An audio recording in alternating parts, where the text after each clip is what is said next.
spies may do this, but I from this must fly. They are free men, and say thou yet that exile is not death? Hast thou no poison mix, no sharp brown knife, no sudden mean of death, thou near so mean, but banished to kill me?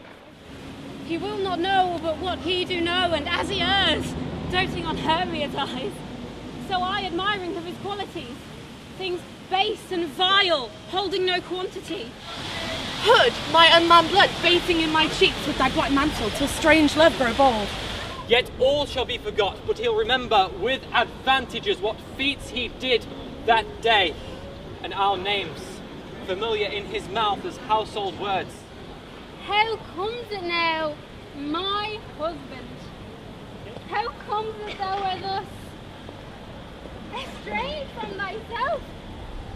The sonic quality of words, the poetic power of words, but he knew what to do with them in that kind of technical sense, which makes him, for me, a cut above the rest.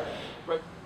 At last Shakespeare no resort but to threaten to make it come alive by wicked powers, to make the statue move. This morning I've been talking about wonder and imagination in Shakespeare's drama.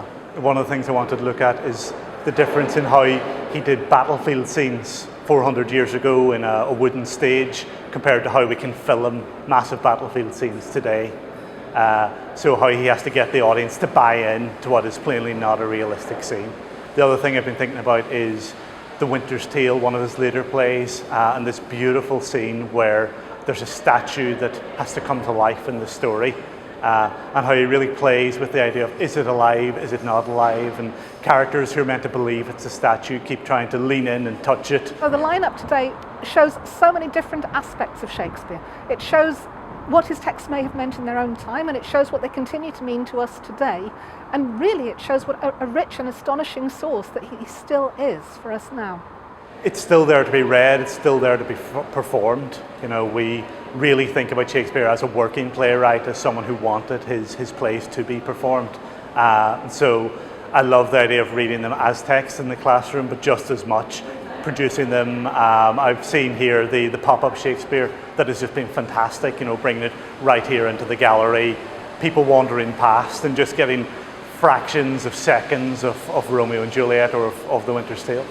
It's the case that in the 30s and 40s, generally speaking, Shakespearean allusions are not identified because it's assumed that everyone is going to spot them. Nowadays they often are identified, but nevertheless Shakespeare is still absolutely central, and he's all over the place in crime fiction, both in novels and in TV shows like Lewis and Morse and Endeavour and Midsummer Murders. He's just a constant presence.